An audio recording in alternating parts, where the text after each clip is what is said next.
পরিকল্পনা করেছি। আমি সহকারী ভবিষ্যতে আমি সরকার ও রাজনীতির বিষয়ে আমি পড়াতাম।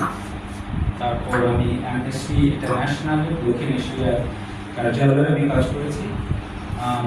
আমি ইউনিভার্সিটি অফ আমস্টারডামে কাজ করেছি, বস্টন ইউনিভার্সিটিতে কাজ করেছি, ব্র্যান্ডেজ ইউনিভার্সিটিতে কাজ করেছি। সো আমার মূলত কাজের ক্ষেত্রটা ছিল আন্তর্জাতিক, ইউরোপ এবং আমেরিকার বিভিন্ন প্রতিষ্ঠান। বাংলাদেশে গত 15 বছরের ফ্যাসিবাদ বিরোধী আন্দোলনে আমি একজন নগণ্য সৈনিক হিসেবে আমি কাজ করেছি বিভিন্ন পর্যায়ে।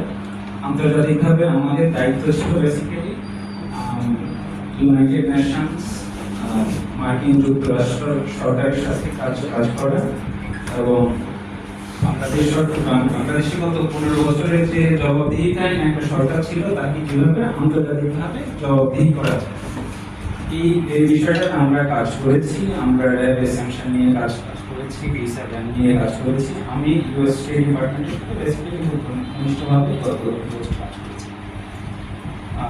এই অভিজ্ঞতাগুলো বেসিক্যালি আমাদের প্রধান লক্ষ্য ছিল বাংলাদেশে একটা ভালো পরিবর্তন আসা।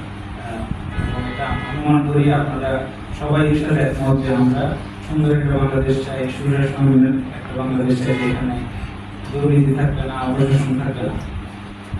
সেইটার জন্য আমরা বর্তমান যে প্রথাগত রাজনৈতিক দলগুলো আছে, মূল যে রাজনৈতিক দলগুলো আছে তাদের উপর আপনারা কতটুকু ভরসা করতে পারেন আমি জানি না, কিন্তু আপনারা তাদেরকে দেখেছেন, তাদের অতীত দেখেছেন।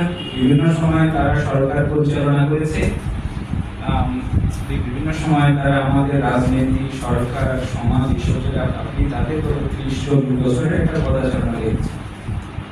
সেখানে আমরা ইউথরা, আমরা ইয়াং পিপল যারা, আপনারা দেখছেন আমি ইয়াং করে আমার 10-15-20 বছর বাংলাদেশের গণতন্ত্র সুশাসন নিয়ে কাজের এক্সপিরিয়েন্স আছে। এবং এই অভিজ্ঞতাগুলো নিয়ে আমার মতো আরো অনেক তরুণ আসলে বাংলাদেশকে বদলে দিতে চায়।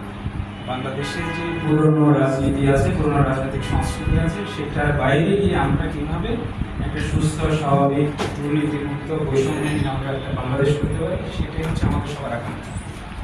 সুতরাং জাতীয় পর্যায়ে আমরা একটা চেষ্টা করছি। কিন্তু আমি শ্যামবাগের সন্তান হিসেবে আমার 16 বছরের আমার লাইফ আমি এখানে কাটিয়েছি, আমার জীবন এখানে কাটিয়েছি। আমি সবসময় বিশ্বাস করি, ফিল করি যে আমার কর্তব্য আছে সন্তান। আমেরিকায় আমি সেখানে থাকি, আমার এখানে ইয়ে আছে, রেসিডেন্সি আছে, কিন্তু আমি আমেরিকাতে থাকতে চাই না, আমি চলে এসেছি। আমার একটাই ছিল উদ্দেশ্য যে দেশটা যাতে আমরা একটু চেঞ্জ করতে চেষ্টা করি। প্রতিদিন যখন আমি ঢাকার রাস্তায় বাইরে হই, জামের মধ্যে ঘন্টার ঘন্টা বসে থাকি, এটা আমাদের জন্য অসহনীয় একটা উদ্যোগ। আপনি আমেরিকায় অভিজ্ঞতা পাবেন না, এখানে খুব শান্তিপূর্ণ জীবন আর আরামের জীবন। সুতরাং আমরা আরামকে ছেড়ে আমরা হাঁটনে চলে এসেছি এবং দেশের এই অস্বস্তিকর পরিস্থিতির মধ্য থেকে আমরা সবাইকে বলি যে আমরা ভালো মানুষরা যারা আমরা দাবি করি যে আমি ভালো, আমার যোগ্যতা আছে, আমরা যদি আগে না আসি তাহলে খারাপ মানুষরাই সবসময় আপনাকে আমাকে নিয়ন্ত্রণ করবে। সেই সূত্রে আমি মনে করি যে আমরা আরো যত যোগ্য মানুষকে, ভালো মানুষকে, সমাজের প্রতি দায়িত্বশীল এবং অঙ্গীকার আছে এরকম মানুষকে যদি আমরা আরো বেশি বেশি করে আমাদের রাজনীতিতে আসতে পারি, সেটা নিশ্চিত করা আমাদের দায়িত্ব এবং কর্তব্য। এবং সেই দায়িত্ব থেকে আমি মনে করি আমার দায়িত্ব কর্তব্য পালনের জন্য আমি শ্যামবাগের সন্তান হিসেবে আপনাদের সামনে এসেছি।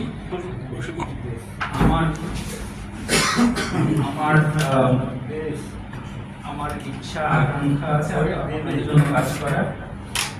কিন্তু রাজনীতি এখন যে পর্যায়ে গেছে, যেভাবে আমরা মাইক্রোফোনটা বাদ দিয়ে বললে এবং কালো টাকার যে প্রভাব আসলে সুস্থ স্বাভাবিক রাজনীতি করা খুবই কঠিন হয়ে পড়ছে। যে একটা সৎ যোগ্য লোক সে এখানে 15-20-30 কোটি টাকা দিয়ে রাজনীতি করাটা খুবই কঠিন কাজ। তো আমি মনে করি এই পরিস্থিতি উত্তরণের জন্য আপনাদের একটা রোল আছে।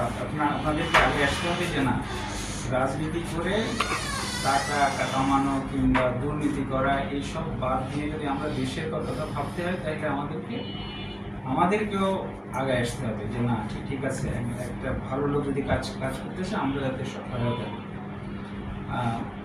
এটাই হচ্ছে আমাদের মূল লক্ষ্য হওয়া ছিল। এবং সেনবাগ নিয়ে আমি সবাইকে বলি যে সেনবাগে আসলে আমরা দুর্ভাগ্য যে আমাদের এখানে সেনবাগের লোক এবং সেনবাগ নিয়ে বা ভাবে এরকম কোনো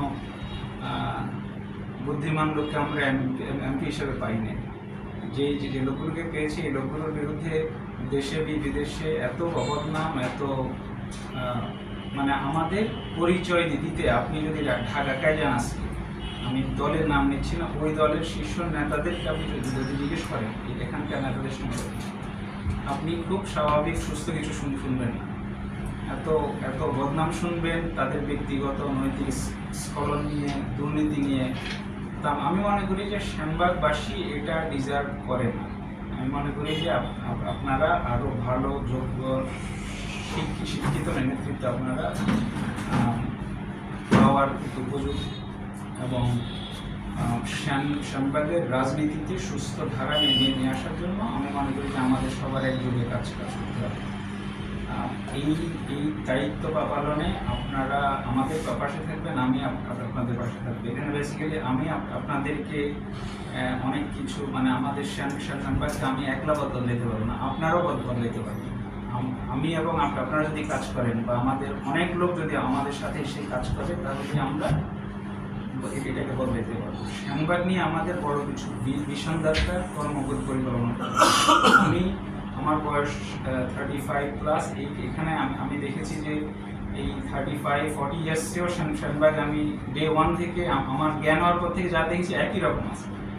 রাস্তাঘাট বা বাজার টাজার কিছুটা বেড়েছে, কিন্তু অবকাঠামো দিক থেকে উল্লেখযোগ্য কোনো ধরনের এখানে হয় নাই। আমাদের এখানে আমরা সেনবাগ বা বাজারের পাশ দিয়ে একটা বাইপাস হওয়া উচিত, যাতে করে আমাদের এই এলাকার লোকজন স্বাচ্ছন্দ্যে যাতায়াত করতে পারে। আমাদের এখানে হসপিটালগুলোর অবস্থা তো আপনারা যে দেখেছেন, এটা না বললেই না। এখানে মানুষের স্বাস্থ্যসেবার কী জঘন্য অবস্থা কিন্তু আপনারা দেখেছেন। তো আমাদের শিক্ষা, স্বাস্থ্যসেবা, পয় নিষ্কাশন মানে যেগুলো বেসিক সার্ভিস, এই মৌলিক সেবাগুলো থেকে আমি মনে করি সেনবাগের মানুষ আরও বেশি কিছু পাওয়ার উপযুক্ত।